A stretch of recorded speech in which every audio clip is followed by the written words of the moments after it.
A paz de Jesus para a sua vida e que a boa mão de Deus continue repousando sobre a sua vida, sobre a sua casa e sobre a sua família nesse dia.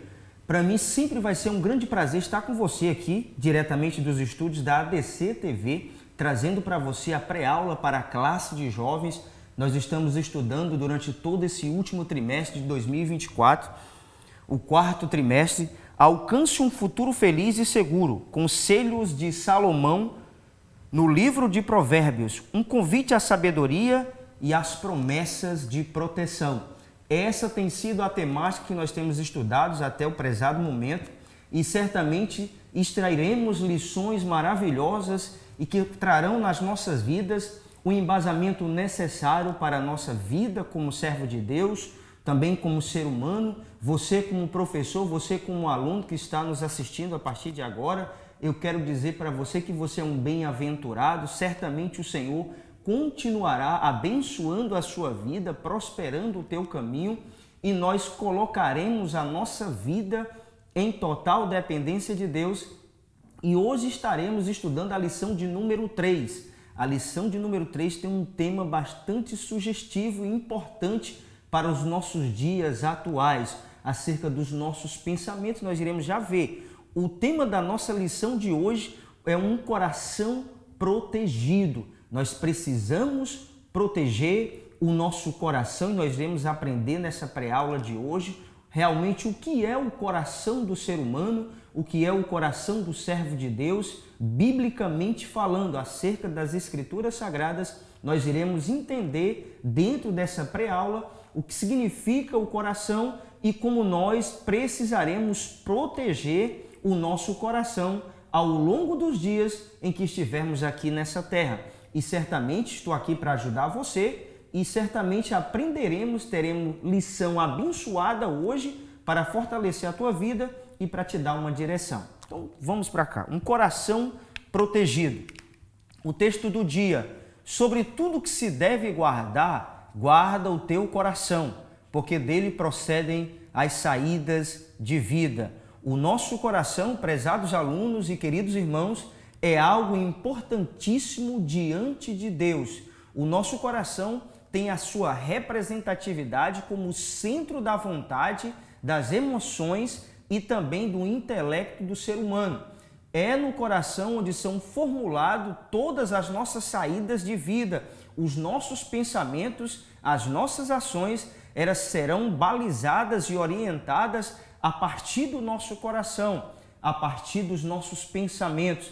Quando nós pensamos, nós começamos a agir. Aquilo que nós fazemos exteriormente é aquilo que está dentro de nós, já memorizado em nossos corações espirituais. A síntese diz: quando cultivamos as virtudes da palavra de Deus, protegemos o nosso coração. O cultivar aqui nesse termo é nós termos a cultura dia após dia em fazer a vontade de Deus através das suas escrituras. Quando nós analisamos a palavra de Deus, quando nós temos o cuidado de verificar na palavra de Deus como nós iremos proteger e como nós devemos proteger a nossa vida, a nossa mente, o nosso coração, nós teremos realmente um fortalecimento de Deus através das suas escrituras. A nossa mente hoje, mais do que nunca, prezados irmãos, precisa ser fortalecida, massificada pela palavra de Deus. Nós vemos nos dias de hoje tão grande crescimento de pessoas vivendo uma vida de estresse, de ansiedade, de pavor, de medo excessivo, porque não tem guardado o seu coração, porque não tem protegido o seu coração e a sua mente diante das perturbações, diante das aflições que sobrevêm à sua vida. Teremos basicamente, como sempre, 3 objetivos principais dentro da nossa lição de hoje, dessa pré-aula para a classe de jovem, a lição de número 3, que é protegendo o coração. Primeiro, apresentar o conceito bíblico de coração. 2, compreender que precisamos proteger nosso pensamento. E 3, saber que é preciso guardar as emoções e sentimentos. São isso que iremos aqui abordar juntamente com você nessa pré-aula, que nós precisamos entender como devemos nos portar e como deve estar o meu e o teu coração, o meu e o teu pensamento ao longo dos dias em que estivermos aqui nesse plano. Nós precisamos guardar a nossa mente. É como a palavra de Deus nos diz, que quando nós conhecemos ao Senhor, nós temos agora a mente de Cristo. Os nossos pensamentos, como o apóstolo Paulo diz na carta do apóstolo Paulo aos Efésios, no capítulo 6, a partir do versículo 10, quando ele vai retratar a armadura de Deus que nós deveremos tomar, e um desses elementos, uma dessa parte da armadura de Deus é o capacete da salvação. Nós precisamos proteger a nossa mente contra os dardos inflamáveis do maligno, precisamos proteger a nossa mente contra toda interferência do inimigo, contra tudo aquilo que ele tentará em colocar na minha mente e na tua mente. Então é importante, queridos alunos e prezados professores, que entendamos uma coisa: a nossa mente é um campo minado. Nós precisamos ter a cautela e a ciência e o bom siso em proteger a nossa mente, por qualquer pensamento contrário às Escrituras vai desencadear ali algo desastroso para as nossas vidas enquanto estivermos aqui. O texto que nós iremos estudar em sala de aula é o texto que você pode acompanhar comigo agora aqui em tela, que é o texto de Provérbios no capítulo 4, do versículo de número 20 ao versículo de número 23, que você irá ler com os alunos e irá também extrair desse texto a sua parte introdutória para que você possa embasar a sua aula da melhor maneira possível lá na igreja. Eu fiz aqui para você uma síntese que vai realmente te ajudar a entender esse capítulo 4 do livro de Provérbios, que vai abrir aqui um leque, vai te dar aqui uma dimensão do que o autor vai passar para nós acerca desse capítulo 4. E aí nós vamos desembocar nos versículos que nós estaremos estudando aqui, que serão os versículos 20 ao versículo 23 do capítulo 4. Mas é necessário, fazendo uma boa exegese do texto e vendo o texto, aquilo que acontece anterior a esse texto que nós iremos ler em classe e aquilo que possivelmente terá após isso, para a gente ter realmente uma noção verdadeira do que o autor quer dizer com esse texto. Aqui eu escrevi para você: nessa exortação paternal, Salomão descreve o coração como a sede dos sentimentos e impulsos do homem. Não os deixes apartar-se dos teus olhos, guarda-os no mais íntimo do teu coração. Sobre tudo que se deve guardar, guarda o coração, porque dele procedem as fontes de vida. Provérbios 4, 21 e 23. O que o autor está querendo dizer quando colocar, é guardar os ensinamentos da palavra de Deus, é guardar aquilo que está sendo orientado por Deus em sua palavra, que isso vai trazer uma solidez de fé, vai trazer nas nossas vidas o fortalecimento que nós precisaremos ter diante de um tempo tão difícil, de um tempo tão trabalhoso, em que as nossas mentes têm sido bombardeadas constantemente para tentar nos atingir e causar um dano às nossas vidas. O órgão mais próximo da nossa mente, eu quero dizer para você, prezado professor, e você vai enfatizar isso em sala com os nossos queridos alunos, é a nossa visão. A nossa visão é o elemento mais próximo, é o órgão mais próximo da nossa mente. Aquilo que os nossos olhos veem é aquilo que vai ser projetado na nossa mente. Por isso que nós precisamos ter o cuidado, o que nós estamos vendo, qual tem sido a nossa visão de vida, qual tem sido a nossa visão de mundo, como nós temos analisado com a nossa visão os acontecimentos cotidianos da nossa vida, o que tem vindo ao nosso redor e tem talvez causado na vida de muitos uma perturbação, um embaraço e um distanciamento do convívio com Deus e também com a sua igreja.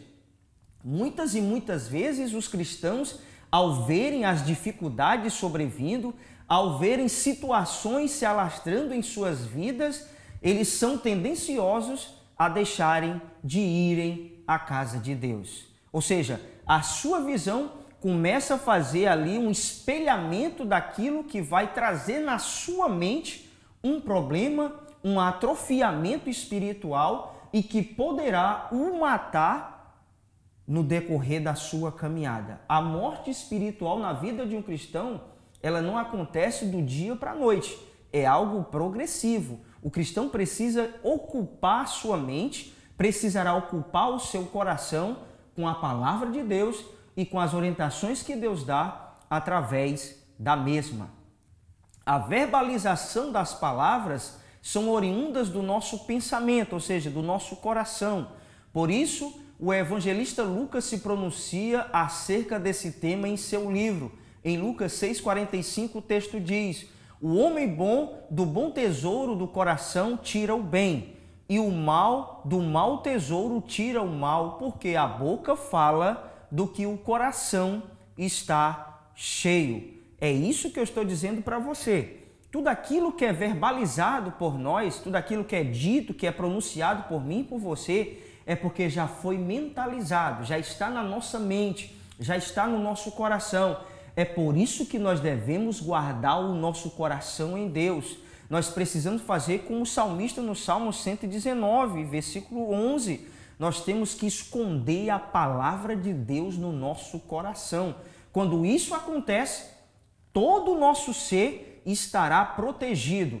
A totalidade da nossa vida, representada pelo nosso coração como centro da vontade, das emoções e do intelecto, nós estaremos protegidos por Deus e haverá uma blindagem de Deus na minha vida e na sua vida quando nós escondemos, guardamos a palavra do Senhor em nossas vidas. É isso que precisa acontecer.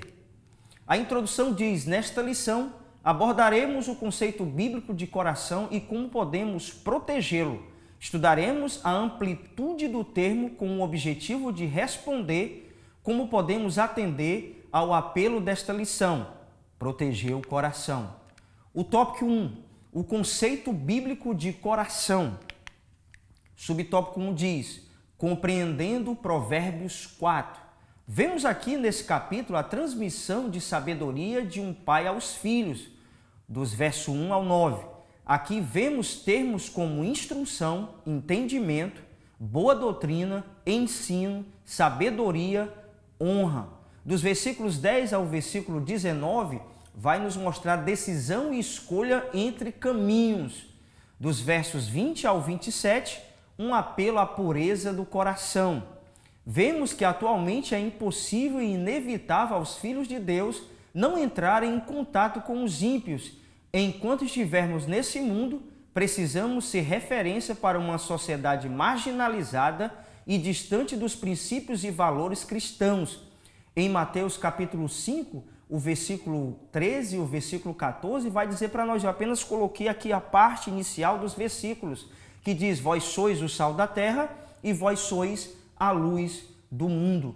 Nós precisamos conservar as pessoas que estão ao nosso redor como sendo o sal dessa terra. O sal, ele tem a sua característica de conservação, mas também de dar sabor. O sal, inicialmente no passado, através do sal, era feito pactos.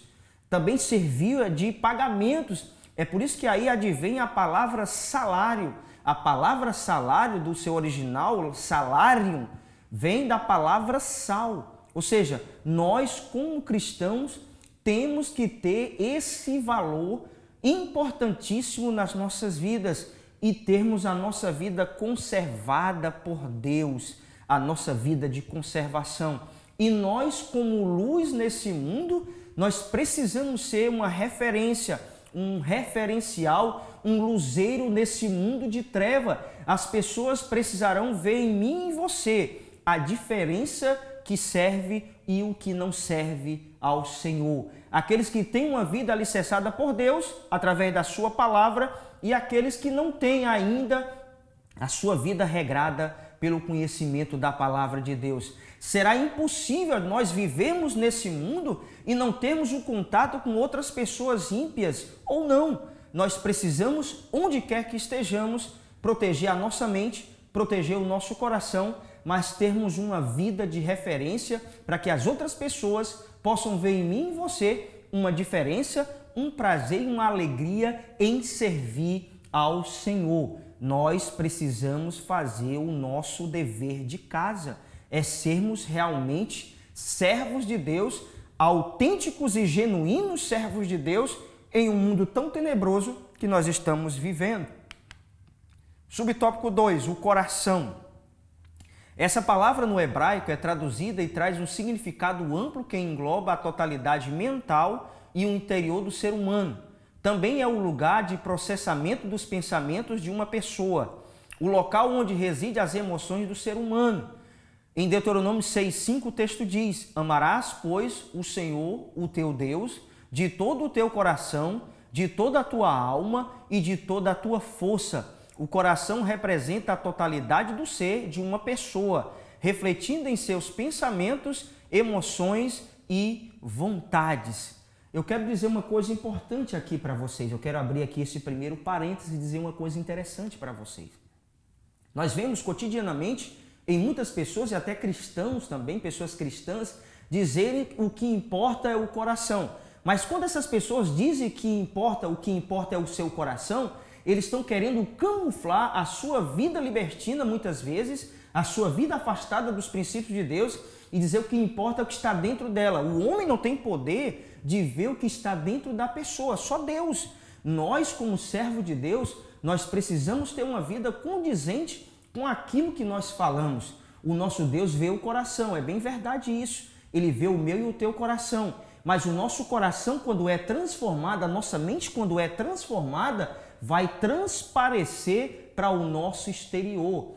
A nossa aparência, a nossa vida, ela será um reflexo e um retrato de quem nós somos interiormente. Aí agora vem na minha mente naquela situação que aconteceu ali com Arão e Moisés, quando Moisés sobe ao monte para buscar a orientação de Deus e que Arão fica com o povo embaixo e Moisés se demora lá no monte a descer, e aí aquele povo começa a se alvoroçar, começa a perturbar Arão, e ali eles pedem que Arão constitua e faça um Deus para que eles possam adorar. Ainda hoje há essa necessidade no ser humano, no seu coração, na sua mente, de querer algo visível para adorar. Mas quando a partir do momento que é reproduzido um bezerro de ouro, é criado ali um bezerro de ouro para que aquele povo possa adorar, o bezerro de ouro, eu quero dizer para você que já estava dentro deles. Só foi um reflexo do que estava dentro do seu coração. Muitas e muitas vezes nós vemos pessoas, nós pegamos irmãos, às vezes até de outras denominações, ou talvez até da nossa, em dizer isso, o que importa é o coração. Mas na verdade eles não entendem que o coração é a totalidade do ser do homem. O texto que nós lemos aqui de Deuteronômio 6,5 vai retratar isso. De todo o nosso coração, de toda a nossa mente, nós devemos estar com uma vida totalmente voltada para Deus. É a completude da nossa vida. O texto de 1 Tessalonicenses 5:23 vai nos dizer que o nosso Deus e Pai vos santifique completamente o nosso corpo, a nossa alma e o nosso espírito, plenos e irrepreensíveis a Deus até a sua vinda. Ou seja, é a totalidade do nosso ser. Voltemos. Tópico 2, protegendo o pensamento. Subtópico 1, o pensamento bíblico. O versículo 20 é iniciado por um pedido: atenta para as minhas palavras e aos meus ensinamentos inclina os teus ouvidos. Eu vou aqui dizer para vocês dois conceitos desses dois versículos que nós estamos aqui referindo para você, parte dos versículos, que é a palavra atentar e a palavra inclinar. Você vai acompanhar comigo e você poderá também fazer esses questionamentos e trazer esses conceitos para os nossos prezados alunos em sala. A palavra atentar significa olhar firmemente para algo ou alguém, ter consideração, esforço, aplicação e cuidado. A palavra inclinar significa ficar de joelhos, dar atenção, voltar-se com o coração. Esses são processos racionais e inteligentes ao longo da nossa existência como cristãos autênticos. E aqui eu quero dizer para você, essa postura inteligente que nós deveremos tomar na nossa vida enquanto estivermos aqui nessa terra, são pensamentos extraídos dos conceitos da palavra de Deus, não só apenas daquilo que ouvimos na internet. A internet está recheada de pessoas que vão dar os seus pontos de vista, vão dar aquilo que ele acha que é o verdadeiro, mas o verdadeiro sempre será a palavra de Deus. Se essas mensagens, se esses procedimentos que são dados aí ao meio na internet, se estão relacionados com Deus, realmente iremos absorver. Mas se aquilo não tem nada a ver com a palavra de Deus, está distanciado realmente do contexto vivido da palavra de Deus, eu e você não precisaremos buscar e ter aceitação por esses tipos de ensinamentos. O ensinamento verdadeiro e genuíno é um ensinamento que é instruído por Deus através das suas escrituras sagradas. Subtópico 2. Pensamento protegido. Então, como proteger nossos pensamentos? Aí essa pergunta você poderá fazer já no início desse tópico. Como nós deveremos proteger os nossos pensamentos? Já retratei aqui algumas coisas importantes que você já deve ter memorizado, mas você vai depois assistir novamente o vídeo e vai ver aquilo que foi já abordado aqui por mim inicialmente, como nós devemos proteger a nossa mente, e isso vai te ajudar também em sala de aula. O texto da palavra de Deus em Filipenses 4, versículos 7 e 8 diz: "E a paz de Deus, que excede todo entendimento, guardará o vosso coração e a vossa mente em Cristo." Finalmente, irmãos, tudo que é verdadeiro, tudo que é respeitável, tudo que é justo, tudo que é puro, tudo que é amável, tudo que é de boa fama, se alguma virtude há e se algum louvor existe, seja isso que ocupe o vosso pensamento. Precisamos ter nossa mente ocupada com aquilo que é proveitoso e nos servirá de edificação e crescimento espiritual. Esse texto que o apóstolo Paulo nos refaz aqui, nos diz aqui nesse momento, de Filipenses 4, versículo 7 e versículo 8, vai nos dar aqui uma armadura poderosíssima para a nossa mente.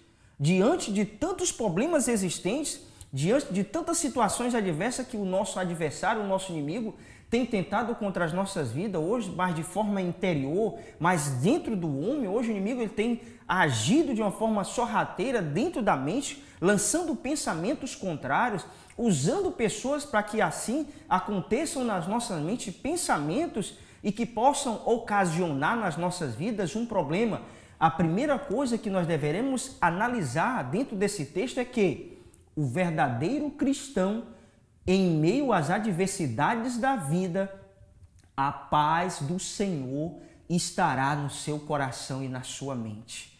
Essa paz que excede todo entendimento vai guardar a nossa mente e o nosso coração. E essa paz descrita aqui nesse texto vai além da ausência de guerra, mas vai trazer na nossa vida o bem-estar. Mesmo diante das adversidades, nós teremos um equilíbrio verdadeiro em Deus para nós sobressairmos as dificuldades que sobrevêm à nossa vida. A nossa mente hoje tem sido bombardeada constantemente. Nós precisamos estar com a paz do Senhor na nossa mente. Essa paz que é verdadeira e que vai suprir na nossa mente, vai trazer a segurança no nosso coração de entendermos que mesmo hoje as coisas estão difíceis, talvez para você ou talvez para outras pessoas do seu ciclo de amizade, mas há sim de Deus, há algo maravilhoso de Deus para trazer no nosso coração essa tranquilidade e esse equilíbrio. Além dessa paz de Deus, nós vemos também aqui no texto que a adoração, o louvor e a adoração é um estilo de vida do cristão. O cristão ele não só adora, ele não só louva quando ele está dentro do templo. É importante que estejamos no templo adorando a Deus e louvando ao Senhor, mas a vida do cristão é um verdadeiro louvor e adoração a Deus. Adorar a Deus é render-se diante de Deus com a sua vida em reconhecimento da grandeza de Deus, daquilo que Ele é, daquilo que Ele pode fazer e daquilo que Ele vai fazer sim nas nossas vidas. A nossa vida de adoração é um estilo que vai trazer para outras pessoas o interesse de também vivenciar essa maravilha de servir a Deus. Além de ter a paz de Deus no nosso coração, além de adorar a Deus, nós precisamos, analisando o texto aqui de Filipenses 4, 7 e 8, nós precisamos ter as adjetivações, ou seja, as qualidades que é na vida de um cristão, essas qualidades que são descritas no texto de Filipenses 4, do versículo 7 ao 8, principalmente no versículo 8, quando ele vai descrever essas características na vida de um cristão que tem uma mente protegida, que tem uma vida de adoração ao Senhor. A sua adoração será perfeita, a sua adoração será recebida, porque todo o seu ser ele está preenchido com características de Jesus. É isso que nós deveremos entender dentro desse texto. O tópico seguinte, protegendo os sentimentos e as emoções. Subtópico 1, emoções e sentimentos. Mais do que nunca, precisamos de equilíbrio e sensatez com os nossos posicionamentos extraídos de nossas mentes e almas. Vale comentarmos acerca desses dois vocábulos. O primeiro está relacionado com o estado mental intenso, tais como ira, tristeza, medo, desprezo, alegria e etc. O segundo, que são os sentimentos, é um estado mental menos intenso e menos explosivo, tais como amor, gratidão, compaixão, felicidade, decepção, solidão e etc. Devemos cultivar sentimentos e virtudes que a palavra de Deus denomina como fruto do Espírito, segundo Gálatas 5, 22 e 23. Isso demonstrará um novo nascimento.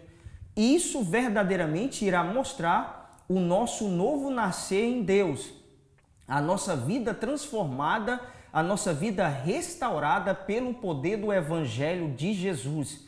O Evangelho de Jesus é um evangelho transformador, purificador e santificador na vida do ser humano. O Evangelho de Jesus é que vai nos dar uma nova dimensão de viver. É o Evangelho de Jesus que trará nas nossas vidas uma novidade de vida. As pessoas agora verão em nós e nós perceberemos em nós que está acontecendo uma mudança interior e isso vai passar para o nosso exterior.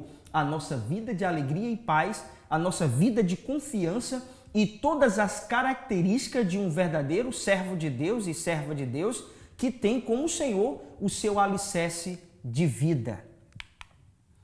Subtópico 2, emoções e sentimentos protegidos. As emoções não são de todos ruins, mas quando houver um desequilíbrio, se tornará prejudicial à pessoa. Por isso que é importante cultivarmos uma vida devocional e de intimidade com o Senhor através das Escrituras Sagradas, oração e adoração. É isso que nós deveremos fazer como servo de Deus, as coisas mais básicas da vida cristã. É isto, estar na casa de Deus, orar, adorar e manter uma vida santa, íntegra e irrepreensível diante de Deus e também diante da nossa sociedade. Nós, como cristãos, nós precisamos cultivar isso que eu falei para vocês, que é um dever de todo cristão que se preza e que quer ter uma vida sempre abençoada, fortalecida e com a mente preparada sempre contra as ciladas do inimigo. Ele terá a fortaleza de Deus na sua mente. Protegendo a vontade. Subtópico 1, a vontade e as saídas da vida. Isso significa que o que falamos, fazemos, são consequências do que cultivamos no coração. Nossa vontade e ação serão boas se o nosso sentimento for bom. É isso que eu falava para vocês inicialmente. Aquilo que nós verbalizamos, aquilo que nós falamos, é aquilo que vai representar o nosso coração. É bem verdade que tem muitas pessoas que camuflam isso. É verdade que tem muitas pessoas que tentam enganar, colocar uma roupagem nas suas palavras para tentar esconder o que está dentro do seu coração. Mas em algum momento Isso vai transparecer.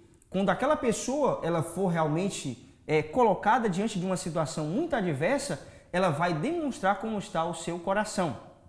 É diante das situações difíceis que o nosso coração será provado. É diante das adversidades que o Senhor vai provar o nosso coração se nós confiamos em Deus ou não. Se nós estamos com a nossa vida de confiança plena em Deus ou não. No momento da bonança, todo mundo é servo de Deus, todo mundo está alegre, todo mundo está feliz, né? Todo mundo quer viver uma vida sempre dentro da casa de Deus. Mas quando as adversidades vêm, o seu coração é bombardeado por as aflições, pelas perturbações da vida, e você começará a se desfalecer na verdade. Você irá definhar, mas com um verdadeiro cristão isso não acontece. Diante da maior dificuldade, a primeira coisa que o cristão vai fazer é dobrar os seus joelhos no seu quarto ou na igreja e orar ao Senhor, se consagrar a Deus, jejuar ao Senhor, mortificar a sua carne, ir à casa de Deus, ler a palavra do Senhor, ouvir um bom hino, estar analisando a palavra do Senhor constantemente, são elementos importantíssimos que fortalecerão a nossa mente e o nosso coração. Nós precisamos entender isso. E, prezado professor, você precisa abordar isso claramente para os nossos queridos alunos. Subtópico 2, vontade protegida. Necessariamente a nossa vontade será determinada pelas nossas inclinações e sentimentos. Por isso vemos na Bíblia em Romanos 8 que precisamos ser guiados pelo Espírito Santo. Uma vida guiada pelo Espírito de Deus é uma vida de obediência. As nossas inclinações, os nossos pensamentos, elas serão advindo muitas vezes daquilo que nós achamos, da nossa vontade. A única vontade que deve prevalecer, queridos irmãos e professores, na nossa vida, queridos amigos, é a vontade de Deus, que é boa, perfeita e agradável. Essa é a boa vontade de Deus, segundo o apóstolo Paulo em Romanos, capítulo 12. Que ela é boa, que ela é perfeita e que ela será sempre agradável nas nossas vidas. Ainda que no primeiro momento pensemos nós que não é bom, mas Deus sabe todas as coisas. Ele conhece aquilo que é melhor para as nossas vidas e o melhor para as nossas vidas só o Senhor terá. Conclusão. É muito significativo quando no Novo Testamento o Senhor nos ordena: amarás o Senhor teu Deus de todo o teu coração, Marcos 12:30. E como se o Senhor estivesse faltando, ame ao Senhor com todo o seu pensamento, sentimento e vontade, que essas faculdades humanas estejam plenamente coerentes entre si para amá-lo. Quando isso acontecer, nossos pensamentos, alinhados com o reino, ordenarão os nossos desejos que perpassarão a nossa vontade, manifestando-se em nosso comportamento. Assim, a sabedoria estará internalizada dentro de nós e o nosso coração estará protegido. Provérbios 4 e versículo 23. E assim, prezados amigos, eu quero aqui abrir esse parêntese e agradecer a você por estar conosco aqui nessa pré-aula para a classe de jovens. Estudamos agora a lição de número 3, protegendo o nosso coração. E certamente essa proteção de Deus, ela sempre vai ser nas nossas vidas uma alegria, porque sentimos a graça de Deus protegendo as nossas mentes contra todos os pensamentos contrários. Ao longo do nosso dia, o inimigo tenta de todas as formas desfalecer as nossas vidas, colocando pensamentos que nós não iremos alcançar, que nós não iremos conseguir. Mas eu quero dizer para você, você irá conseguir, eu irei conseguir, nós iremos conseguir vencermos todas as dificuldades enquanto estivermos aqui nessa terra. Mas é bem verdade eu dizer para você, nós precisamos estar alicerçados na palavra de Deus. E só assim nós conseguiremos, segundo o texto da palavra de Deus em Mateus capítulo 7, do versículo 24 ao versículo 27, que representa a nossa casa espiritual. A nossa casa precisa estar edificada sobre a rocha. E aí pode soprar os ventos, pode vir os rios contra nós, nós não iremos cair, porque a nossa vida está alicerçada na principal pedra de esquina e angular, que é o Senhor Jesus. Que Deus te abençoe e até a nossa próxima pré-aula.